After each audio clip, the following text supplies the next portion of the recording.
Hello, today I will be talking about movie review number 603. In this movie is Bram Stoker's Dracula.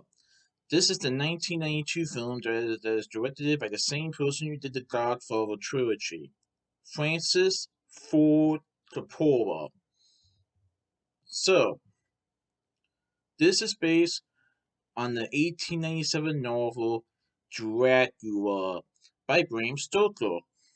This is a Columbia Pictures movie that I saw on October 27th, 2022 at Cinemark Oakley Station in SD in Oakley, Ohio. So, Count Dracula is a 15th century prince, is condemned to live off the blood of the living for eternity. Young royal Jonathan Harker is sent to Dracula's castle to finalize a land deal, but when the Count sees a photo of Harker's fiancée, Mina, the splitting image of his dead wife, he imprisons him and sets off from London to track her down. Ooh. So you know how I've seen Ultra Transylvania movies for Count Dracula? Well, that was a kiddie version. This is the real Dracula. Bram Stoker's Dracula. So, Gary Oldman portrays Count Dracula, who is a 15th century prince. And he is meeting a guy named Jonathan Harker, who is played by Keanu Reeves, to finalize a land deal.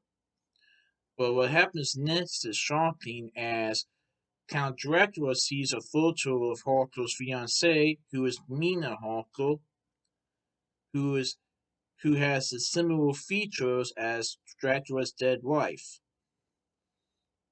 Mina Harker is played by Winona Ryder, and so Dracula decides to imprison Jonathan Harker at his castle and goes to London to track down Mina.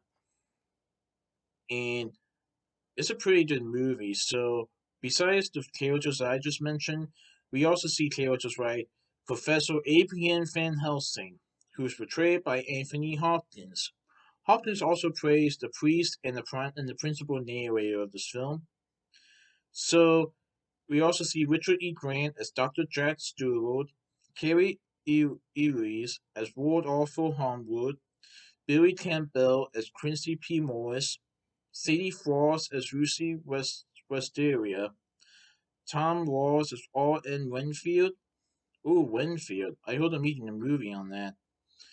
And we see other actors and actresses in this movie.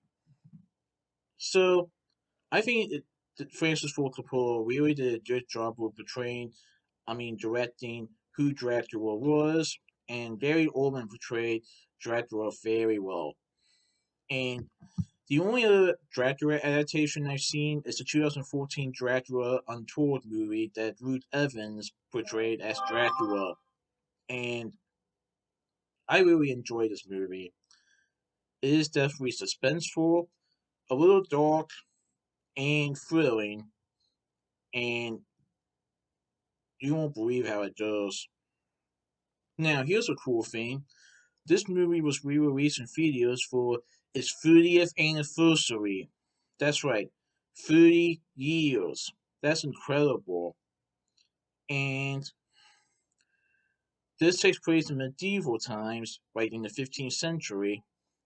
Also takes place during modern times. And it's really neat to see how Dracula is trying to get his wife back, even though Mina Parker isn't Dracula's wife, but is very close to resembling his wife. But Dracula also imprisons Jonathan Harker, which I thought was a bad idea. But Dracula believes he might have found his love again. But is that the case though? I won't reveal any spoilers, but pretty good movie in my opinion. So that's my movie review of Bram Stoker's Dracula. Please stay tuned for my next movie review. Alright, goodbye.